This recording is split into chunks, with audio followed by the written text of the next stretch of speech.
আসসালামু আলাইকুম। আজকে আসলাম নতুন একটি ব্লগ ভিডিও নিয়ে। আজকে আমার বড় চাচির মানুষজনের জন্য এই গরুর গোস মাখানো হচ্ছে। এটা থেকে দেখি সুন্দর একটা স্মেল বের হচ্ছে, সেটা আসলে এখানে কেউ না থাকলে বুঝতে পারবে না। অসাধারণ একটা স্মেল। ফাহিম তো খাওয়ার জন্য এখনই উসপি শুরু করতেছে, কখন ভাইয়া কখন দিবে কখন দিবে। এই যে ফাহিম মেসি এখনই খাওয়ার জন্য খুব উৎপাত শুরু করে দিছে। সাথে কাদের সাহেব তো বলতেছে ভাই একটা ব্লগ ভিডিও বানাও। দেখুন আছে হাড়ি ধরে আছে। মামুনও খাওয়ার জন্য মনে হয় প্রস্তুত। ওখানে বাগার ছোট ভাই, ছোট বাগা, সেও তো দেখতেছি যে রাতে মনে চলে আসছে। গোস্ত বিলে যেভাবে তাকে আছে। আমাদের বিখ্যাত বাবুর্চি আমাদের আব্দুল হক ভাই, তার অ্যাসিস্ট্যান্ট আমাদের চাচা খোরশেদ।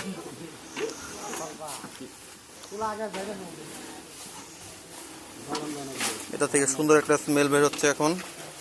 রাব্বি ভালো করে করো, তোমার ডিটা ভালো হচ্ছে না, বক্কা এটা ঠিক আছে।